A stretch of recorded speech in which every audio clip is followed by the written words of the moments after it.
आज हम बात कर रहे हैं ब्लड प्रेशर की कि ब्लड प्रेशर कैसे होता है और उसको हम कैसे डिटेक्ट करेंगे और कैसे उसके एक एजुकेशनल पर्पस से हम इसको अपलोड कर रहे हैं कि कैसे हम एग्जामिन करेंगे। तो देखिए, ये मेरे सेल्फ की एग्जामिन करते हुए फ़ोटो है। मैंने एक कॉलेज लाइफ की मेरी है, मैंने टूर पे गया था एग्जामिन करने के लिए, तो वहाँ की है मेरी ये। तो अब हम नेक्स्ट की बात करते हैं कि हाइपरटेंशन होता क्या है, यानी कि बीपी होती क्या है। हाइपरटेंशन को ही देखिए ब्लड प्रेशर या इसको बीपी बोलते हैं। बीपी के साथ इसको हाइपर टेंशन बोलते हैं, हाइपर टेंशन यानी एचपी बोलते हैं। ये तीनों वर्ड इसमें से यूज किया जाता है। अब हम इसमें से थोड़ा सा और डिस्कस करते हैं क्यों बोलते हैं हाइपरटेंशन बोलने का कारण ये होता है कि ये जैसे आर्टरी हो गई, आर्टरी आप देख रहे हैं, आर्टरी एंड वेन है दोनों। तो आर्टरी और वेन में जब ब्लड, जैसे ये आर्टरी और वेन हो गई, आर्टरी हो गई, आर्टरी आर्टरी में इतना ज़्यादा प्रेशर पड़ रहा है लेटरल साइड, लेटरल ये उसकी बाल हो गई, ठीक है ना, कवरिंग, ठीक। अब इसमें ये ब्लड जा रहा है अंदर, ब्लड जाते हुए में ब्लड के कारण जो यहाँ प्रेशर लगता है दीवार में बाहरी तरफ, इसको हम हाइपर टेंशन बोलते हैं। टेंशन मतलब तनाव, कितना ज़्यादा तनाव आ रहा है लेटरल बाल में, आर्टरी की लेटरल बाल में, उसको हम हाइपर टेंशन बोलते हैं। तो चलिए हम इसको आगे डिस्कस करते हैं कि हाइपरटेंशन होता क्या है, हम कैसे उसको डिटेक्ट करेंगे। तो एक एक करके हम पॉइंट वाइज करते हैं। तो देखिए, पहला होता है, यहाँ से ले लेते हैं शुरू से, हाइपरटेंशन की हुई डिफिनीशन। ये देखिए, हाइपरटेंशन को HTN भी लिखा है या फिर HT लिखते हैं। हाइपरटेंशन ये high blood pressure is the arterial hypertension is the chronic medical condition. ये लंबे समय से होने वाली मेडिकल कंडीशन है या medical emergency which the blood pressure and artery persist elevated blood pressure is the expected by two measurement, systolic and diastolic pressure, which the maximum and minimum pressure respective are the arterial system। ये तो definition हो। अब हम काम की बात करते हैं कि जो ब्लड प्रेशर होता है ना, टू टाइप का होता है, मतलब तो दो प्रकार से होते हैं, एक प्राइमरी हाइपरटेंशन, एक से होता है सेकेंडरी हाइपरटेंशन। अब प्राइमरी और सेकेंडरी हाइपरटेंशन को हम समझते हैं। प्राइमरी हाइपरटेंशन का मतलब होता है ऐसा हाइपरटेंशन जो कि थोड़े समय के लिए हुआ है, यह डिसीज कंडीशन में नहीं है, कुछ डिस्पोजिशन के कारण जो अपना ब्लड प्रेशर है, बीपी है, वो इलिबरेट हो रहा है, मतलब बढ़ गया है, और उसको जो स्ट्रेस उसका कम हो जाएगा तो बीपी अपने आप बराबर हो जाएगा या फाल हो जाएगा, कम हो जाएगा। तो इसको हम प्राइमरी हाइपरटेंशन में इंक्लूड करते हैं। जबकि सेकेंडरी हाइपरटेंशन ट्रूली डिसीज होती है, जैसे कि कोई, जैसे लीवर डिसीज हो गई, या ब्लड डिसीज हो गई, ब्लड डिसीज, इनके कारण जब ब्लड प्रेशर यानी कि बीपी जो है इलिवरेट रहेगा, तो उसके कारण हम सेकेंडरी हाइपरटेंशन बोलते हैं। अब हम इसको आगे डिस्कस करेंगे, अभी तो फिलहाल इतना ही है।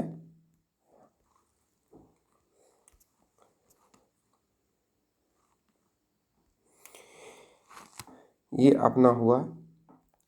अच्छा, ब्लड प्रेशर होने के कारण यानी इटियोलॉजी का मतलब होता है कारण,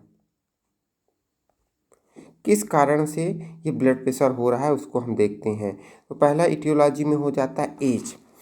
एज जब बढ़ती जाती है, जितनी ज़्यादा एडवांस एज होगी उतना ही ज़्यादा ब्लड प्रेशर का क्राइटेरिया बढ़ता जाता है। जैसे नॉर्मल ब्लड प्रेशर होता है नॉर्मल बीपी होता है 120/80 mmHg। ठीक, अब यही जैसे एज बढ़ता जाएगा तो ये जो ब्लड प्रेशर है mmHg ये भी बढ़ता जाएगा। जैसे कि ये एक डायग्राम में मैंने इसको शूट किया है, दिखाता हूँ। देखिए कोई पर्सन है जो कि जिसकी एज के अकॉर्डिंग इसकी बीपी बढ़ रही है, ब्लड प्रेशर, यानी कि ब्लड प्रेशर को मैंने बताया था कि कोई नस हो गई या आर्टरी हो गई, उसकी जब लेटरल बाल, ये जो बाल हैं, दीवाल हैं जिसको हम बोल रहे हैं, इसमें से ब्लड की मात्रा या फिर ज़्यादा प्रेशर पड़ने लगे, अंदर अंदर ब्लड जा रहा है तो ब्लड के कारण यहाँ ज़्यादा प्रेशर पड़ने लगे, तो इसको हम ब्लड प्रेशर में इंक्लूड करते हैं। जितने ज़्यादा प्रेशर होगा उतने ज़्यादा इसमें हम mmHg की वैल्यू आएगी। तो अब देखिए, जब बंदा 14 से 18 साल का है तब इसकी जो बीपी है तो सिस्टोलिक बीपी जो है वो 90 से 120 mmHg है, जबकि डायस्टोलिक जो है 50 से 55 या 60 mmHg है देखने को मिलती है। वही जब एडवांस एज होती जाती है, धीरे धीरे एज बढ़ती जा रही है, तब इसकी जैसे ये देखिए ओल्ड एज में 61 साल ओल्ड पर्सन है, उसकी जो नॉर्मल यानी सिस्टोलिक ब्लड प्रेशर आ रहा है तो 95 से 145 mmHg आ रहा है, जबकि यही सिस्टोलिक डायस्टोलिक जो है वो 70 से 90 mmHg आ रहा है।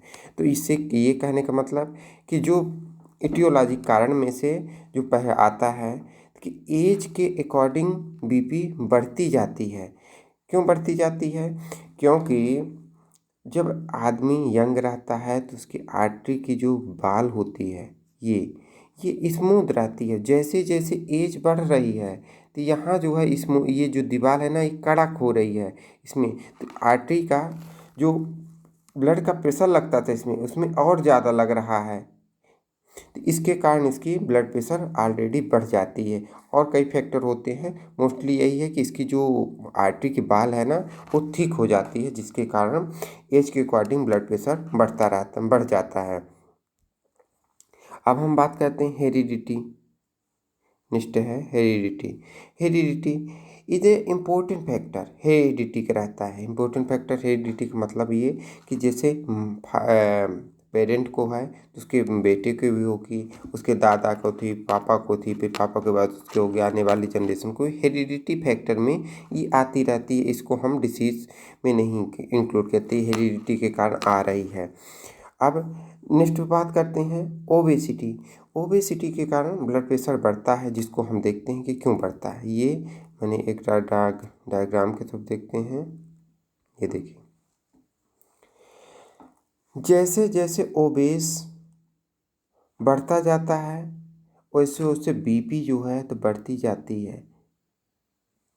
इस पर्सन की बीपी मैक्सिमम होगी, जबकि इसकी एक नॉर्मल क्राइटेरिया में होगी। क्योंकि अब देखते हैं एक एग्जांपल के थ्रू कि इसका जो बॉडी मास का है और जो इसके बॉडी को ऑक्सीजन या न्यूट्रिशन या ब्लड सप्लाई की जो डिमांड है वो हाई लेवल पर है, जबकि इसको नॉर्मल है। क्योंकि इसकी जो टिश्यू हैं और एक्सटर्नल फैक्टर हैं वो बॉडी को मतलब आर्टीरियल बाल को कम कंप्रेस कर रहे हैं, जिसके कारण इसका ओबेस के कारण ब्लड प्रेशर बढ़ता है। और एक लेंथिन और पतले या फिर नॉर्मल वेट वाले का ब्लड प्रेशर नॉर्मल रहता है। ये हुआ। अब हम नेक्स्ट की बात करते हैं, नेक्स्ट टियोलॉजी की। Smoking is the most dangerous. अब इसके ये देखिए, इसमें से स्मोकिंग का मैंने एक डायग्राम से देख रहे हैं, ये हुआ नॉन स्मोकर और ये हुआ स्मोकर। स्मोकर मतलब कि वो सिगरेट पीने वाला है या कोई ऐसा जो स्मोकिंग करता है धुएं को लेने वाला। तो अब ये स्मोकर हुआ, इसके जो लंग्स दिख रहे हैं यहाँ, ये लंग्स में जाके स्मोकिंग के जो धुआं है वो बिल्कुल वो डिजॉल्व हो, जिसके कारण जो O2 का कंसंट्रेशन लंग्स के थ्रू बॉडी में जाता था, उतना कंसंट्रेशन के साथ ऑक्सीजन बॉडी में नहीं जा पाएगा, जिसके कारण हार्ट को हार्ट को ज़्यादा पंप करना पड़ेगा बॉडी में ऑक्सीजन सप्लाई के लिए। इसके कारण इसका ब्लड प्रेशर बढ़ जाएगा। दूसरा कारण नेक्स्ट है स्मोकिंग। स्मोकिंग के कारण ब्लड प्रेशर बढ़ता है, जबकि इस नॉर्मल वालों को हम देखते हैं कि जितनी मान लीजिए ऑक्सीजन इसके लंग्स की ऑक्सीजन की कैपेसिटी जितनी है उतनी ऑलरेडी ले रहा है और बॉडी को थ्रू कर रहा है, भेज रहा है, जिसके कारण इसका ब्लड प्रेशर नॉर्मल रहेगा। अब नेक्स्ट वाला क्या है?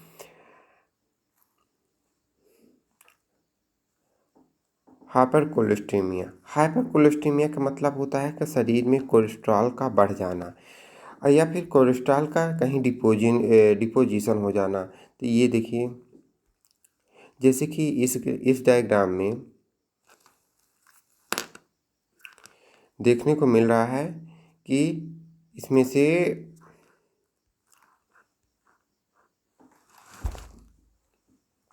ये मैंने डायग्राम लिया, ये कोलेस्ट्रॉल है। कोलेस्ट्रॉल अनसैचुरेटेड फैट जो होती है कोलेस्ट्रॉल, वो आर्टरी, यहाँ से देखिए कट पीस करके दिखाया गया, आर्टरी हो गई, आर्टरी के अंदर डिपोजिशन हो गया ये यहाँ पर, जिसके कारण जो एक ब्लड की जगह थी जिसमें वो जाता था ब्लड, उसकी जो सरफेस है यहाँ पास वो जमा हो गया है कोलेस्ट्रॉल, जिसके कारण इसका सरफेस कम हो जाता है। तो ब्लड का जो कंसंट्रेशन या फिर हम बोलें कि एरिया, वो कम हो जाता है। ब्लड का एरिया कम हो जाने के कारण यहाँ हाइपरटेंशन होता है, हाइपरटेंशन बढ़ जाएगा, क्योंकि जितनी जगह चाहिए थी उतनी जगह नहीं मिल पा रही है। अब हम नेक्स्ट बात करते हैं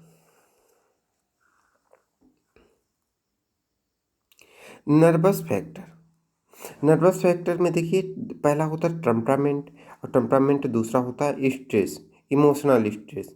तो टेम्परामेंट की बात करें, टेम्परामेंट कई टाइप के होते हैं, जैसे कि पहला है संगुइन, और फिर इसके बाद हो गया कोलेरिक, बिलियस, नर्वस, और बहुत सारे टेम्परामेंट होते हैं। अब अकॉर्डिंग डिपेंड करता है कि बंदा किस टेम्परामेंट का है। जैसे बिलियस टेम्परामेंट का हो गया तो लेजी रहेगा, तो उसका ब्लड प्रेशर फाल रहेगा। कोलेरिक टेम्परामेंट का रहेगा तो हाइपर एक्टिव रहेगा, तो उसका ब्लड प्रेशर ऑलरेडी बढ़ा हुआ रहेगा।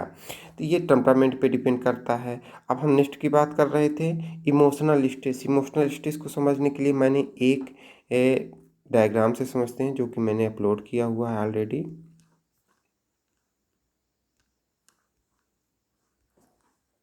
इमोशनल स्ट्रेस, जैसे ये देखिए, ये कोई पर्सन है, लेडी है, वो सोच रही पता नहीं तुमसे ऐसा क्या रिश्ता है, दर्द कोई भी हो पर याद तुम्हारी ही आती है। मतलब इस बंदे को इमोशनल इतना ज़्यादा उस पर्सन के बारे में सोच रही है, इसलिए इसका जो ब्लड नर्वस सिस्टम है वो बिल्कुल हाई लेवल पर, उसका जो सेंटर है बासोमोटर या heart regulating centre, vagus nerve, या फिर जो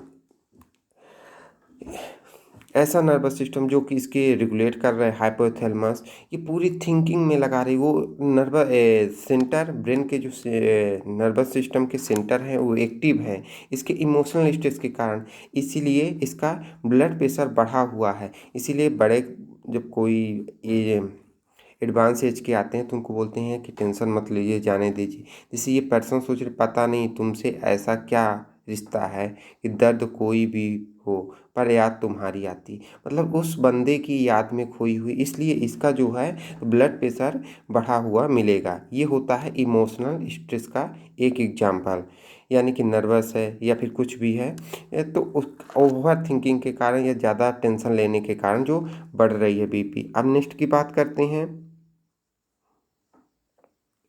increase sodium intake and NSAID, यानी कि इसमें से होता है non steroid anti inflammatory drugs, यानी कि non steroid anti inflammatory drugs.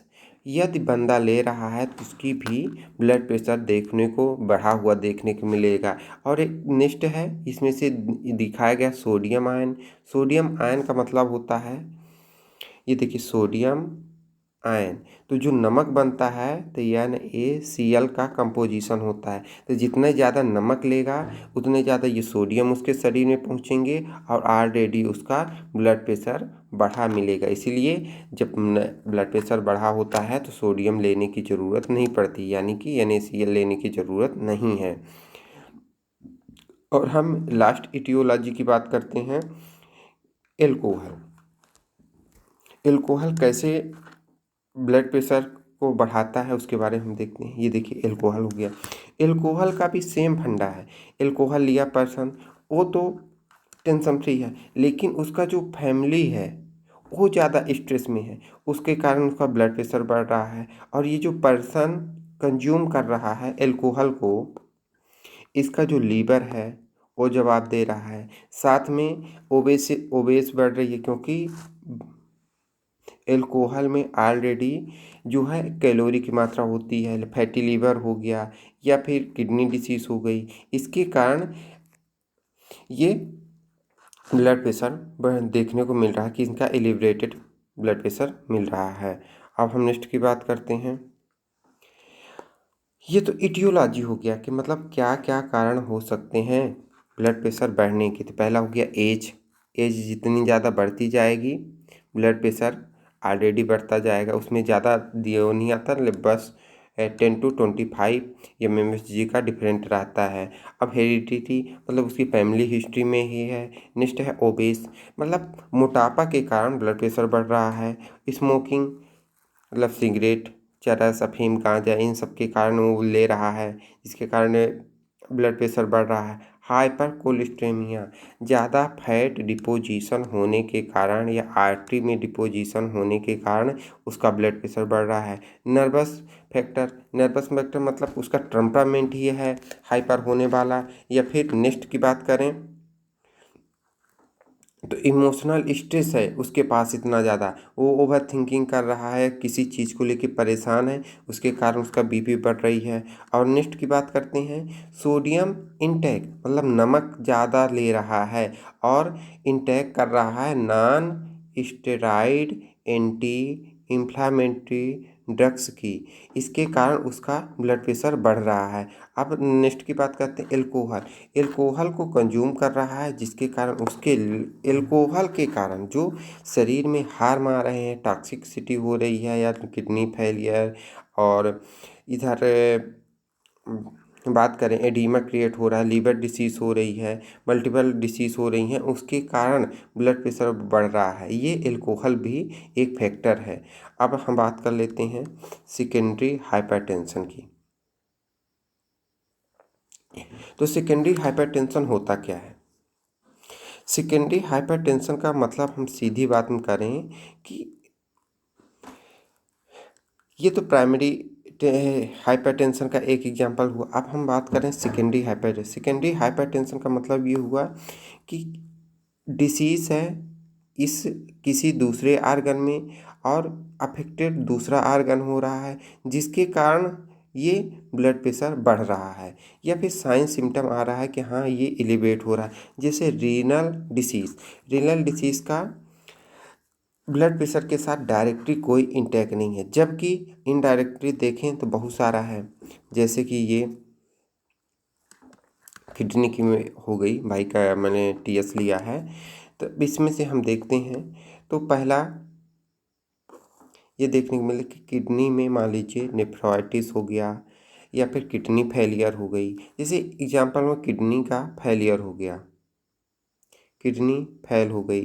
Kidney fail हो जाने के कारण इसमें से टॉक्सिक सब्सटेंस की यूरिया और क्रिएटिनिन ये सब की मात्रा ब्लड में बढ़ गई। ऑलरेडी ये जब गंदगी ब्लड में बढ़ जाएगी तो ऑलरेडी ब्लड के जो ब्लड प्रेशर है वो एलिवेट हो जाएगा। अब हम नेक्स्ट की बात करते हैं। ये देखिए पहला हो गया रेनल डिसऑर्डर।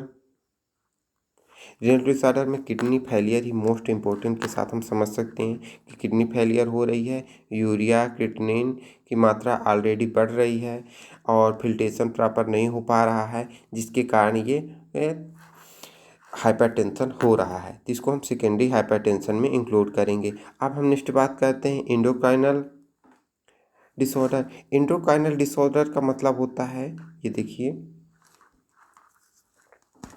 एंडोक्राइन सिस्टम हो गया। एंडोक्राइन हमारे शरीर को जो रेगुलेट करता है ना, तो एंडोक्राइन सिस्टम के कारण रेगुलेट होता है। Hypothalamus, pituitary gland, pineal gland, thyroid, parathyroid, pancreas, ये सभी ग्लैंड हमारे शरीर को रेगुलेट करती हैं।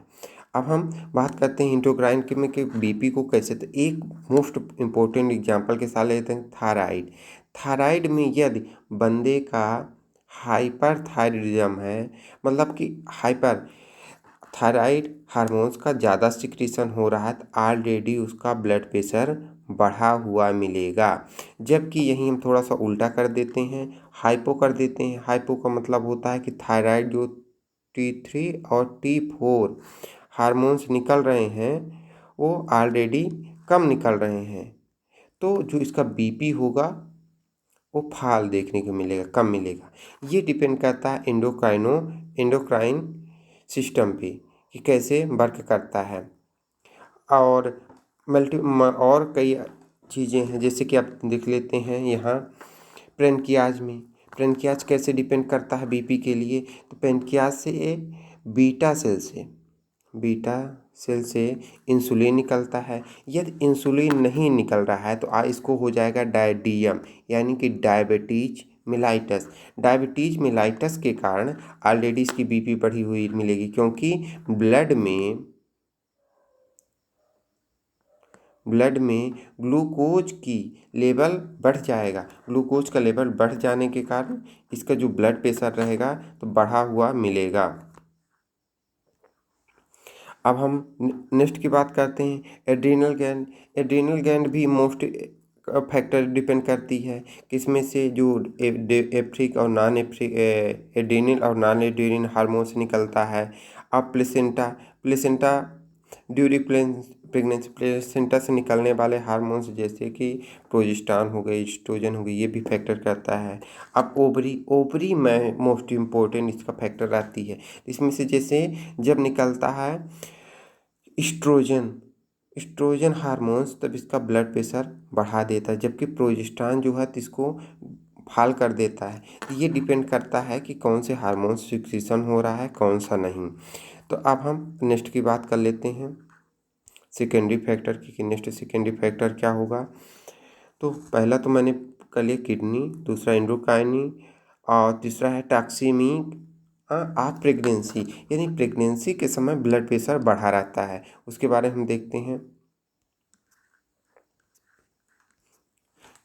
ये जैसे हो गई प्रेग्नेंट वोमेन, तो ये इसमें से देखिए बॉडी को जितने न्यूट्रिशन ऑक्सीजन की डिमांड थी वो ब्लड जो है बेचारा फुलफिल तो कर रहा था, लेकिन एक और पर्सन को, यानी कि जो बेबी है उसको भी ब्लड सप्लाई करनी पड़ रही है। तो हार्ट को जो है तो ज़्यादा एक्टिव करना पड़ेगा, हार्ट को ज़्यादा पंप करना पड़ेगा, ये क्योंकि बच्चे को भी ऑक्सीजन न्यूट्रिशन या ब्लड सप्लाई जाएगी, मदर को भी जाएगी।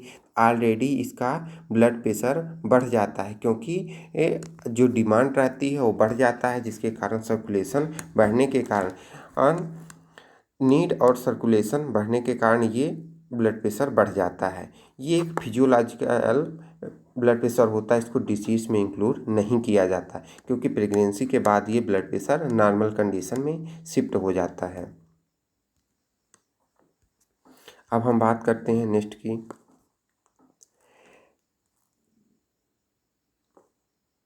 Neurogenic disorder. न्यूरोजेनिक डिसऑर्डर का मतलब ये समझिए कि मेंटल डिसीज़ या क्या नर्व में कोई डैमेज है या न्यूरोलॉजिकल कोई डिफेक्ट है, उसके कारण जो प्रॉब्लम आ रही है, जिसके कारण बीपी बढ़ रही है, उसको न्यूरोलॉजिकल डिफेक्ट के अंदर इंक्लूड करेंगे। अब हम बात करते हैं connective tissue disorder. Connective tissue disorder, connective tissue, तो जैसे कि हमने पढ़ा है कि blood is the connective tissue, तो ब्लड में कोई भी डिसऑर्डर आ जाता है तो उसको हम कनेक्टिव टिश्यू डिसऑर्डर में इंक्लूड करते हैं। अब जैसे कि हम थोड़े से एग्जांपल के साथ समझ रहे हैं कि जैसे किसी पर्सन को एनीमिया हो गई। एनीमिया में आरबीसी की मात्रा जो होती है, यानी कि आरबीसी रेड ब्लड सेल की जो मात्रा होती है वो कम हो जाती है, या फिर उसकी एनाटमी फिजियोलॉजी चेंज हो जाती है, जिसके कारण वो ऑक्सीजन को कैरी नहीं कर पाता। तो ऑक्सीजन को कैरी नहीं कर पाएगा तो लंग्स से जो बॉडी पार्ट टिश्यू है वहाँ ऑक्सीजन प्रॉपर की सप्लाई नहीं होगी, ऑलरेडी ये बढ़ जाएगा। और जबकि ये एक कारण हुआ। अब दूसरे कारण से देखते हैं कनेक्टिव टिश्यू डिसऑर्डर में। कनेक्टिव टिश्यू में ब्लड हुआ तो ब्लड में ब्लड कह देना नहीं, ब्लड के तीन कंपोनेंट होते हैं। पहला होता है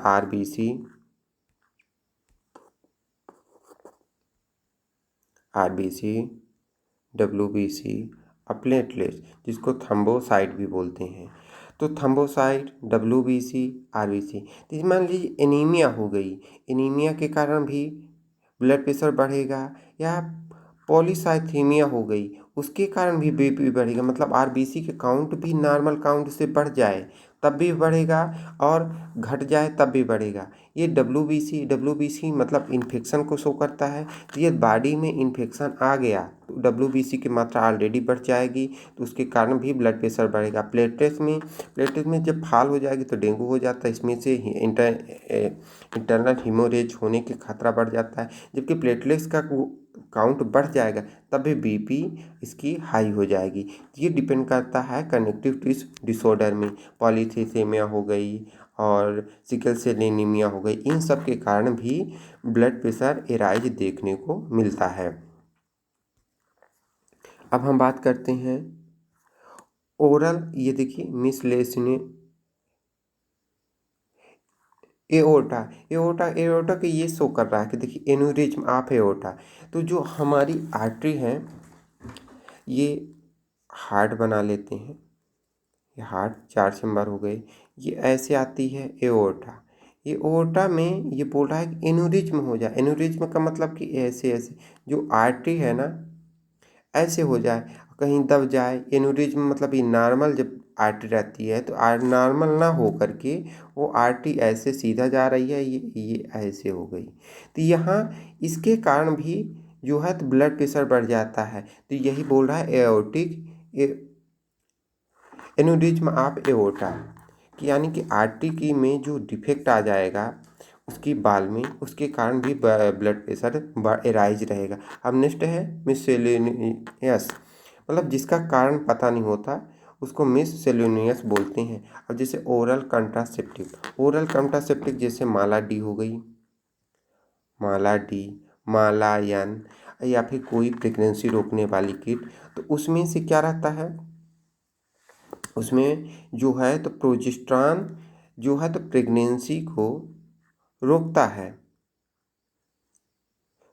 मतलब कि उसको बनाए रखता है प्रेगनेंसी को। जबकि जो एस्ट्रोजन है, एस्ट्रोजन हार्मोन्स, ये मेंस्ट्रुअल साइकिल को बढ़ाने में करता है, ओव्यूलेशन कराता है, जिसके कारण जो एस्ट्रोजन है वो प्रोजेस्टेरॉन के एंटागोनिस्टिक काम करता है। तो हम प्रेगनेंसी रोकने के लिए ओरल कंट्रासेप्टिव दे रहे हैं, तो ओरल कंट्रासेप्टिव पिल्स में जो है तो एस्ट्रोजन की मात्रा रहती है जो कि बढ़ा देती है, प्रोजेस्टेरॉन की मात्रा फाल हो जाती है, प्रेगनेंसी रोकने की होती है। एस्ट्रोजन जो हुआ तो ब्लड सर्कुलेशन को बढ़ा देता है, जिसके कारण बीपी बढ़ी हुई एलिवेटेड कंडीशन में देखने को मिलती है। इसका मेन ही काम है कि ओरल कंट्रासेप्टिव में एस्ट्रोजन हार्मोन्स रहता है, एस्ट्रोजन लेवल को बढ़ा दिया, एस्ट्रोजन बढ़ गया तो उसकी जो ब्लड सप्लाई है ऑलरेडी बढ़ जाएगी, तो बीपी देखने को बढ़ी हुई देखने को मिलती है। अब स्टेरॉइड हो गया, स्टेरॉइड ड्रग्स में भी यही सब रहता है, एंड्रेनिक, नॉन एंड्रेनिक और इम्यूनोसप्रेसिव ड्रग्स रहते हैं, जिसके कारण ये हाइपरटेंशन देखने को मिलता है। अब हम नेक्स्ट बात करते हैं साइन और सिम्टम की। साइन और सिम्टम क्या क्या देखने को मिलेगा यदि बढ़ा रहेगा ब्लड प्रेशर। तो इसमें से देखिए, high blood pressure often elaborated routine examination. जब हाई ब्लड रूटीन एग्जामिन करोगे तब पता चलेगा।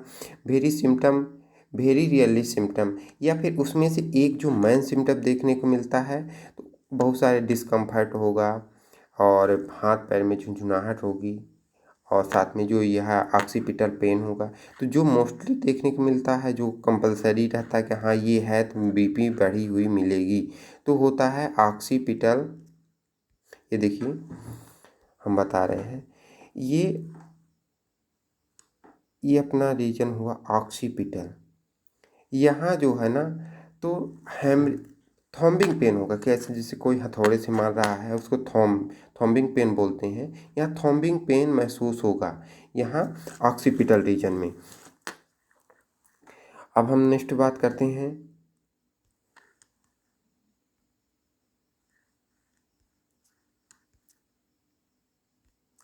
ये तो हुआ। अब endocrine system, pregnancy, hypertension, urgency, मतलब कि इसमें से इमरजेंसी क्या क्या रहती है। तो जब डायस्टोलिक प्रेशर जो है तो 120 mmHg से ज़्यादा हो जाएगा, तब जाके इसमें से जो है तो जो आर्गन हो गए ना, बॉडी पार्ट आर्गन, वो डैमेज होना स्टार्ट हो जाते हैं। तो इसलिए ये इमरजेंसी में चल जाती कितना कि 120 डायस्टोलिक जब प्रेशर चला जाता है तब ये डेंजर कंडीशन में बन जाती है। इसको हॉस्पिटलाइज करना रहता है। बीपी को ऐसा करे कि कम से कम आए, नहीं तो इंटरनल आर्गन जो है तो डैमेज होना शुरू हो जाएंगे। और बीपी को जो है 4 ग्रेड में बांटा गया है, grade A, grade B, grade A 2, 3, 4, ऐसे करके इसको ग्रेड में बांटा गया है। तो जो ग्रेड होता है फर्स्ट और ग्रेड सेकंड, ये जो है तो मैनेजेबल होते हैं, इसको आप मैनेज कर सकते हो और इसमें से जो आर्गन होते हैं उसको डिफेक्ट नहीं पहुंचता। जबकि 3 और 4 जो हैं ग्रेड में, 3 एंड 4th ग्रेड में जो है तो डेंजरस होते हैं और वो आर्गन को इफेक्ट पहुंचाते हैं। फोर्थ वाला तो और ज़्यादा रहता है, ये इंट्राक्रेनियल हेमोरेज भी कर देता है। अब इसमें से कुछ खास नहीं दिख रहा है। अब हम बात करते हैं कि इन्वेस्टिगेशन की, कि इन्वेस्टिगेशन हम क्या क्या कराएंगे या फिर देखेंगे। पहले हिस्ट्री देखेंगे कि फैमिली हिस्ट्री तो नहीं है, रीनल डिसीज़ तो नहीं है, कि किडनी की कोई डिसीज़ तो नहीं है कि जिसके कारण ये ऑलरेडी बढ़ रहा है। किडनी का जो काम होता है फिल्ट्रेशन का, ये फिल्ट्रेशन प्रॉपर नहीं हो रहा है, तो वो सब हम हिस्ट्री लेंगे। और ब्रीथलेसनेस, मतलब उसको सांस लेने में प्रॉब्लम तो नहीं है। Clinical feature and other responsible disease, जो उसके क्लिनिकल फीचर रहेंगे उसके आधार पर हम डिटेक्ट करेंगे कि और डिसीज़ के कारण तो ये हाइपरटेंशन नहीं हो रहा है। असेसमेंट ब्लड प्रेशर, उसको हम ब्लड प्रेशर लेंगे कि तुरंत का असेसमेंट करेंगे। एग्जामिन ऑफ कार्डियोवैस्कुलर सिस्टम, यानी हार्ट को हम असेसमेंट करेंगे। अब नेक्स्ट की बात करेंगे, साइन ऑफ कार्डियक फेलियर देखेंगे। Evidence of ischaemic heart disease देखेंगे। Examine of the optic fundus optic, मतलब आँख को एक ऑप्टिक स्टेथोस्कोप होता है, उसके कारण हम देखेंगे कि आँख में जो फंडस एरिया है वहाँ तो डैमेज नहीं हो रहा है, कितनी बीपी बढ़ी हुई है उसके आधार पर हम डिटेक्ट करते हैं। यहाँ तो नहीं है ये देखिए ह्यूमन आई हो गई। इसमें से आँख का भी स्टेथोस्कोप आता है जिसको फंडोस्कोपी बोलते हैं। यहाँ देखा जाता है कि यहाँ जो ब्लड सप्लाई देखिए वाली आ रही ना, यहाँ जाती हैं, तो यहाँ कितना डैमेज हो रहा है, स्क्लेरा और कार्निया में कितने ज़्यादा डैमेज देखने को मिल रहे हैं, ये देखा जाता है और उसके आधार पर डिटेक्ट किया जाता है। इसमें से 3rd और 4th ग्रेड में ज़्यादा डैमेज देखने को मिलता है और फर्स्ट और सेकेंड में तो मोस्टली डैमेज ही नहीं होता है। अब हम बात कर रहे थे, ये था। और फीमोरल पल्स को पैल्पेट करेंगे। ईसीजी एसटी सेगमेंट में चेंजेस दिखेगा। एसटी सेगमेंट जो है इलेबरेटेड रहेगा। और ईसीजी का ग्राफ देखेंगे। रीनल फंक्शन टेस्ट कराएंगे। रीनल फंक्शन टेस्ट में उसका फिजिकल, केमिकल और उसके जो इलेक्ट्रोलाइट हैं पूरे हम टेस्ट कराएंगे। Renal function test. रेडियोलॉजी कराएंगे। रेडियोलॉजी मतलब एक्सरे। एक्सरे से ये पता चलेगा कि ये किडनी हो गई। किडनी में कहीं ऐसा तो नहीं है कि यहाँ स्टोन हो, स्टोन के कारण ये पूरा फिल्ट्रेशन ना हो पा रहा हो, यहाँ स्टोन हो गई हो तो जो यूरिन फिल्टर होके आ रही है वहाँ रुक जा रही हो, जिसके कारण ये किडनी जो है तो काम नहीं कर पा रही हो प्रॉपर। ये देखेंगे। अब हम नेक्स्ट की बात करते हैं कार्डियोमगेली। कार्डियोमगेली इसलिए हम इसको देखते हैं। कार्डियोमगेली देखिए, ये का हार्ट है। हार्ट जो है तो पंप करते करते इसका जो चेम्बर होता है वो आकार में बड़ा हो जाता है, तो उसको हम बोलते हैं कार्डियोमगेली। उसका चेम्बर कोई बड़ा हो गया, right atrium, left ventricle, ventricles बड़े हो गए, जिसके कारण वो ज़्यादा पंप कर। ये अक्सर खिलाड़ियों में देखे जाए, क्रिकेट खिलाड़ी, फुटबॉल खिलाड़ी जो रेसिंग करते हैं उसमें से देखा जाता है। उसके कारण उनका ब्लड प्रेशर एलिवेटेड हो रहा है। अब देखिए हाइपरएमिनिया लंग्स देखेंगे, और लंग्स ही मोस्टली देखने को देखेंगे, क्योंकि लंग्स में ये देखेंगे स्मोकर तो नहीं है, नॉन स्मोकर तो नहीं है, लंग्स में कोई इंजरी तो नहीं है, या लंग्स एक्सेस तो नहीं है। इन सब के कारण भी ये एग्जामिन करना पड़ेगा। अब हम नेक्स्ट की बात करते हैं।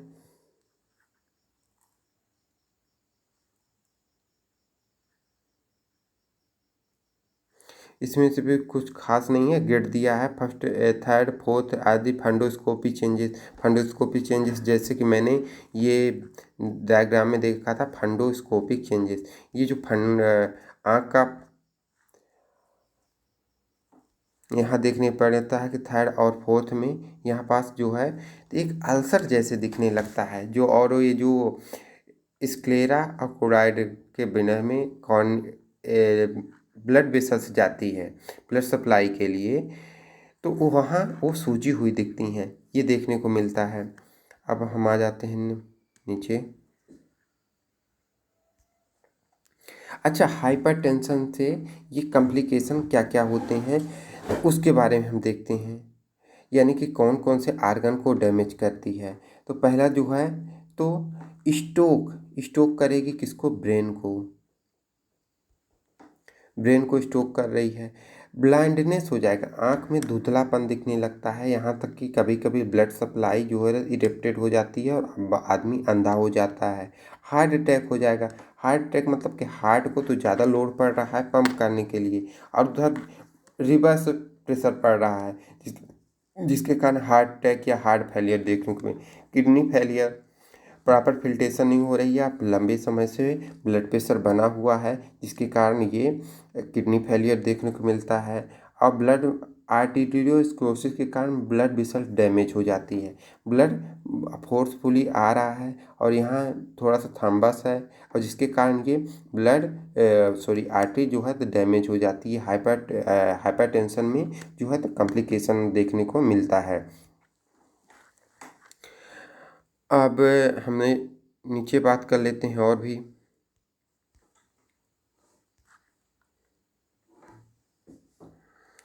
ये तो कॉम्प्लिकेशन हो गया। Cerebral complication. आई आई में आई चेंजेस क्या होगा? सेरेब्रल कॉम्प्लिकेशन क्या होगा? हाइपरटेंशन हार्ट डिसीज का कॉम्प्लिकेशन में ही है। तो राइट वेंट्रिकुलर फेलियर हो जाएगा, coronary artery disease and associated हो जाएगा, left ventricular enlargement and the सब हाइपरट्रॉपी हो जाएगी, मतलब वो एडाप्ट हो जाएगा, बड़ा हो जाएगा। अब सेरेब्रल कॉम्प्लिकेशन में देखिए हेडेक देखने को मिलेगा, जैसे कि मैंने ये बताया था। हेडेक कहाँ होगा? हेडेक जो होगा तो ये कहाँ गया? ये हेडेक जो मैंने बताया था, यहाँ ऑक्सीपिटल रीजन में होता है हेडेक, यहाँ होगा हेडेक, और हेडेक के ऑक्सीपिटल रीजन में होता है। और नेक्स्ट की बात करते हैं डिजनेस। एंटीबायोटिक उसको चक्कर आएगा और ऐसा लगेगा कि उसको डिजीनेस मतलब वो कंफ्यूज रहेगा। और हेडेक रहेगा। यूजली ऑक्सीपिटल में स्टार्ट बाल्किंग एंड मूवमेंट मतलब वो जो घूमे चले फिरेगा तो और ज़्यादा उसका जो सिम्टम है वो एग्रेवेट हो जाएंगे, हेडेक होने लगेगा। और डिस्टेंशन विजन रहेगा। स्पीच में डिफेक्ट आएगा। साथ में उसको डिप्लोपिया होगा, सेरेब्रल हेमोरेज हो गया, सेरेब्रल थ्रोम्बोसिस हो गया, ग्रेजुअल सेरेब्रल डिटरेशन यानी कि ये हो गया। हाइपरटेंशन रहेगा। Commonly usually the patient with hypertension commonly ये देखने का पहला जो सेरेब्रल सिम्टम में आएगा, हेडेक रहेगा, डिजीनेस रहेगी, वर्टिगो रहेगा और ऑक्सीपिटल में उसको पेन रहेगा। साथ में ये जो है डिस्टर्बेंस रहेगी विजन के, डिप्लोपिया उसको डबल विजन मेंबर दिख सकते हैं। स्पीच में रहेगा परसिस्ट मतलब वो प्रॉपर बोल नहीं पाएगा।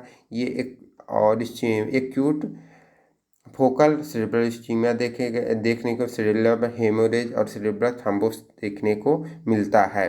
अब हम नेक्स्ट की बात कर लेते हैं, आई में क्या क्या चेंजेस देखेंगे। हेरिजेस मतलब कि धुंधलापन, जिससे कि उसके सामने प्रॉपर विजन नहीं दिखना। प्रोग्रेसिव डी कलरेशन देखने को मिलेगा vision, sudden loss of vision रहेगा, एक उसकी देखने की पावर जो है वो चली जाएगी। डिप्लोपिया रहेगा, हाइपरटेंशन रहेगा, रेटिनोपैथी रहेगा, चेंजेस रहेगा, स्क्लेरोसिस रहेगा और इसमें हेमोरेज रहेगा। और पैपिलोमा देखने को मिलेगा विथ ईदर डायरेक्टली। तो अप्थेल्मोस्कोपी से हम जब देखेंगे तो ये सारे चेंजेस देखेंगे, जिसको हम डायग्राम से देख लेते हैं अभी। ये देखिए ह्यूमन आई हो गई। अब इसमें से कहाँ बार कॉर्निया में देखिए ये ब्लड सप्लाई जैसे ये देखिए देखने को मिल रही है। ये वाली हो गई ब्लड सप्लाई, यहाँ से जा रही है। तो यहाँ चेंजेस क्या क्या देखिए, पहला तो यहाँ जो स्क्लेरा और कार्निया के बीच में रहेगा, यहाँ जो है तो आर्टरी फूली हुई दिखेगी पहला। दूसरा ये जो कार्निया रहेगा, यहाँ यहाँ हीमोरेज लाल कलर का दिखेगा। क्या आँख में ऐसा लग रहा है कि कोई हीमोरेज जैसे दिखेगा कि खून आ गया है। पिपलेटी जो है ये लेंस जो है मोटेड हो जाएगा। और ये जो आयरिस है यहाँ जाके ये मोटी हो जाती है, प्रॉपर वर्क नहीं करती है। ये इसके सिम्टम मतलब चेंजेस आ जाते हैं। अब हम बात करते हैं रीनल हाइपरटेंशन की कि रीनल हाइपरटेंशन ये हुआ। अब इसको हम करते हैं, हम आ जाते हैं अब इसकी ट्रीटमेंट की। ट्रीटमेंट में क्या करेंगे या फिर हम इसकी नो रेमेडी थेरेपी कैसे करेंगे, बिना यदि ब्लड प्रेशर बढ़ा हुआ है तो हम उसको बिना मेडिसिन के कैसे मैनेज करेंगे।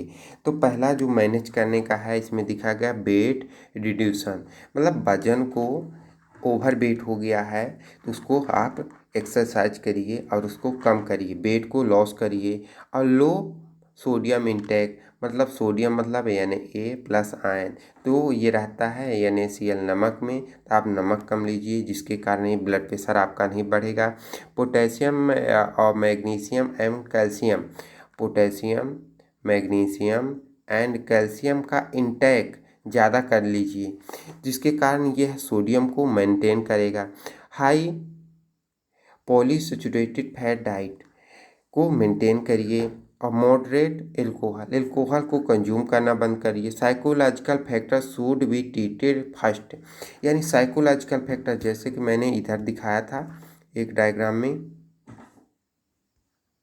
ये देखिए साइकोलॉजिकल फैक्टर, ये क्या सोच रही है पता नहीं तुमसे ऐसा क्या रिश्ता है कि कोई दर्द कोई भी हो पर याद तुम्हारी आती, मतलब इमोशनल जो फैक्टर है उसको टोटली रिमूव करना है और टेंशन फ्री रहना है, वो तब जाके ये कॉज रिमूव होगा। और हम नेक्स्ट की बात करते हैं। अब साइकोलॉजिकल फैक्टर जैसे हो गया कि उसको टेंशन नहीं लेना है, किसी के बारे में ओवर थिंकिंग नहीं करना है। ये हम साइकोलॉजिकल इसको फर्स्ट ट्रीट करेंगे, पहले उसी को ट्रीट करेंगे, तब जाके हम और उसको मैनेजमेंट को फॉलो करने के लिए बोलेंगे। गोइंग टू अर्ली बेड मतलब जल्दी उसको आराम करना है। रेस्ट आफ्टर मील खाना खाने के बाद उसको आराम करना है, ये नहीं कि घूमने चल दिया तो ऑलरेडी भाई ब्लड सप्लाई बढ़ जाती है उसके कारण, और उसका हाइपरटेंशन बढ़ जाएगी। यानी खाने के बाद रेस्ट करना है। रेस्टिक आप वीकनेस, जब उसको कमजोरी महसूस हो तब वो आराम करे, रिलैक्स करे। रिलैक्स मतलब कि फिजिकली और मेंटली दोनों है। फिजिकल एक्टिविटी मॉडरेट एक्सरसाइज, वो मॉडरेट एक्सरसाइज नहीं करे, मतलब हाई एक्सरसाइज उसको नहीं करना है, ज़्यादा हल्के फुल्के काम करना है। डिस्पोनिया सूड भी, यदि उसको सांस लेने में प्रॉब्लम हो या टाइटनेस महसूस हो हार्ट में तो उसको अवॉइड करें, मतलब सांस फूलने लगे तो काम वो सीधे छोड़ दे। अब आते हैं नेक्स्ट की सर्जिकल ट्रीटमेंट के बारे में। सर्जिकल ट्रीटमेंट जैसे कहीं मैंने वो KUB में बताया था, KUB यानी किडनी, यूरेटर एंड ब्लैडर, इनमें से कहीं डिफेक्ट आ गया, जैसे स्टोन आ गया तो उसको हम रिमूव करेंगे। और रीनल आर्टरी स्टेनोसिस और हो गई, और कौन्स सिंड्रोम हो गया, या फिर अदर कोई ऑब्स्ट्रक्टिव डिसीज आ रही है, आर्ट इसमें से आर्टियोस्क्लेरोसिस हो रहा है, इनको हम सर्जरी के कारण रिमूव करेंगे तथा ये ट्रीट करेंगे। अब जाते हैं मेडिसिन की, तो मेडिसिन अपने से कुछ भी नहीं लेनी है बिना डॉक्टर की एडवाइस के। तो ये हुआ अपना हाई ब्लड प्रेशर पे एक लेक्चर, और इसमें से विथ डायग्राम मैंने डिस्कस किया। जो समझ में ना आया तो मुझे पर्सनली पूछ सकते हैं। Thank you.